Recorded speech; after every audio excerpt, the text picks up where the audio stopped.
Good evening, I'm Rena Ninen. A new case of the deadly coronavirus has been confirmed in the U.S. The latest case in Massachusetts. It's the 8th in the U.S. and the first on the East Coast. Health officials have declared a public health emergency. Nearly 14,000 people worldwide have been infected and more than 300 have died. And nearly 60 million people in China are under travel restrictions. Ramy Inocencio leading us off from Beijing. The CDC says the new case of coronavirus is a Boston resident in his 20s who recently traveled to the center of the outbreak, Wuhan, China. He's been placed in isolation. Also today, tech giant Apple announced it would close all its stores and offices in China until February 9th, joining a growing list of companies restricting operations here. This all comes as the World Health Organization declared a global health emergency, and the U.S. State Department raised its travel advisory for China to the highest level, meaning do not travel to China. A new study out by the British medical journal The Lancet estimates that more than 75,000 people have been infected by the virus as of last week. If that turns out to be true, it would confirm what many already fear, that Beijing is massively underreporting these numbers. The CDC reported that even if patients' initial tests for coronavirus are negative, they could still develop the illness because the test only works when patients have symptoms. A study also showed the virus can be transmitted by patients with no symptoms. A woman who traveled from Shanghai to Germany infected 7 other people while she remained asymptomatic. Those findings contributed to the decision to place 195 Americans housed at a California air base in the first federal quarantine in 50 years. They will spend 14 days there. The best way to control a virus like this is to keep people away from everyone else while you run out the clock on that incubation period. That approach continues on a massive scale inside China's Hubei province, the epicenter of this outbreak. More than 50 million people are still on lockdown and unable to travel. Ramy Inocencio, CBS News, Beijing. Shalom. All praises to Yahweh B'Shem Yahushai, and double honors to the apostles and elders of Great Millstone B'Shem Rakak Wadash. My name is Yakabo from Blaine Tables Camp in Philly. Yeah, if you didn't know, the CDC owns, according to this article, about 20 vaccine patents. That sounds like a conflict of interest when you supposedly controlling and preventing diseases, that you are also manufacturing, vaccines. So let this video play and check this out. Hey everybody, thanks for joining me on Experimental Vaccines. Check this out, this is Green Med Info. Examining RFK Jr.'s claim that the CDC owns over 20 vaccine patents. Now, I'm doing this for the first time on my phone, so this is going to be a new format and we'll see how it goes. Check this out. Mr. Kennedy is in very safe territory by reporting that the CDC has over 20 patents that create vast, undisclosed conflicts of interest in the vaccine safety. See, the CDC is the major purchaser of vaccines. So when the CDC owns patents and they sell those vaccines, they make money.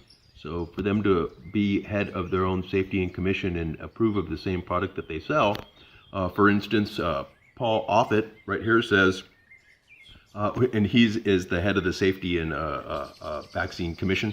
He said that I am a co-holder of a patent for a rotavirus vaccine. If this vaccine were to become a routinely recommended vaccine, I would make money off of that. Offit said, when I review safety data, am I biased? The answer is easy. Absolutely not. Also, this guy, Merck, buys his book on vaccine safety and then gives it to all the doctors when they go and do all their slinging all their meds and stuff.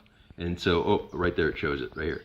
Merck bought and delivers copies of Offit's book, What Every Parent Should Know About Vaccines, to American doctors. The book has a list price of $14.95. And then if we go down here, you can see that there's over $4.1 billion in vaccines annually purchased by the CDC. And then right here's what I really wanted to show you. It's pretty cool. Oh, I passed it up. Here you go. There's a There are CDC patents applicable to vaccines for the flu, rotavirus, hepatitis A, HIV, anthrax, rabies, dengue fever, West Nile virus, Group A strep, pneumococcal disease, meningococcal disease, RSV, gastroenteritis, Japanese encephalitis, SARS or SARS, Rift Valley fever, and Chlamydophila pneumonia. So, and you can click on all those, and they go to a patent link and stuff. So you can get the patent number and stuff like that, and chase the rabbit yourself. So, well, thanks for joining me on the first one ever of the screen captures by my phone. We'll see how it goes. Subscribe, share, and like. Love you. All right, so you can clearly see that that Satan is definitely controlling these viruses. All right. Now you can decide for yourself whether you want to take a vaccine. I choose to opt out. I don't want to take any vaccines. If you decide to take vaccines, that's on you. All right. It's another article. This is a CDC website, Center for Disease Control and Prevention. And of course, they're actively monitoring the virus. It says what you need to know. Transmission. And transmission is most often spread from person to person among close contact, about 6 feet, person to person spread through thought to occur mainly via respiratory droplets produced when an infected person coughs or sneezes.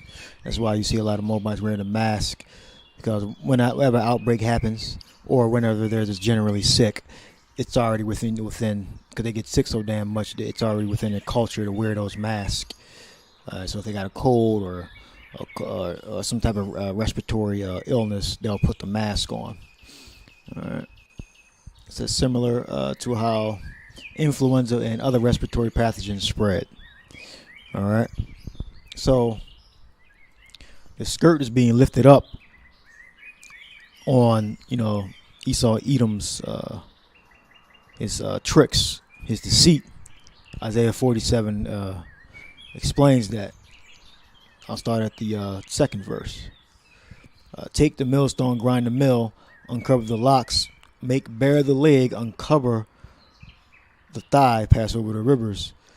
Thy nakedness shall be uncovered, yea, thy shame shall be seen. I will take vengeance and not meet thee as a man. All right. So we're going to go into uncover. We got Galah, to remove, to uncover, to reveal, to discover, to show oneself. So it's being revealed that they truly are controlling these viruses. All right. And they have the vaccines, which is a hit and miss. All right.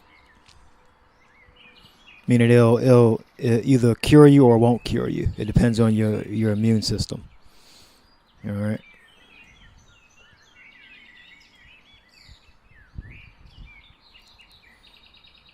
It says thy nakedness shall be uncovered. So that sleight of hand is becoming less effective now. We can see what they're doing.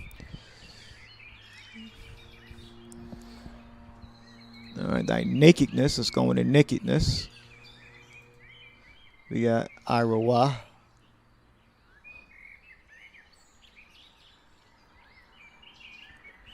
Which is shame, exposure, exposed. So they're being exposed to make visible by uncovering it. All right. Now, this is the virgin daughter of Babylon is being exposed. It's being revealed that they have both the patents on these viruses and diseases, and they have the vaccines. All right. You can put in the search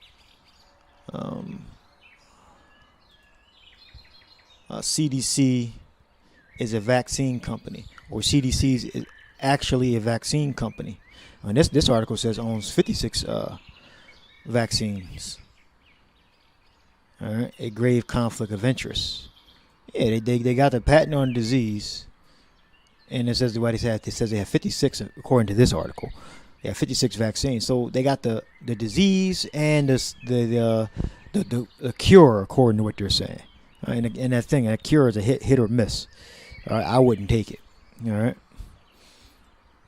Now you decide that for yourself, but I wouldn't take it. All right, we're not supposed to be, marking up our flesh, our skin.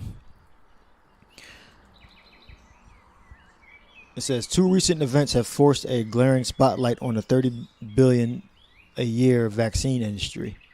First, President Donald Trump announced a plan to establish Commissioner Chair Robert F.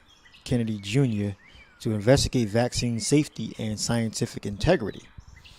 All right, so you might be seeing videos with that man in them. I believe RT did something on that. The second, again featuring RFK, is when he and actor Robert De Niro announced a $100,000 reward to any scientist who could conclusively prove the safety of mercury in the form of thimerosal in vaccines. Again, mercury is natural. Would you just ordinarily just put mercury in your body? Fluoride is natural. Would you naturally just put fluoride in your body? Of course not. So what they're saying is, mercury, at what level are you saying is this, or any level, is it safe? All right, I don't believe it's safe in the form of thimerosal. All right, so look, the Esau Edom is being revealed, being exposed. All right, that they're in control of these viruses and diseases. All right. So that's the end of the lesson. All right. Hope this was some valuable information that you can use. Hope you're edified. Until the next lesson. Shalom.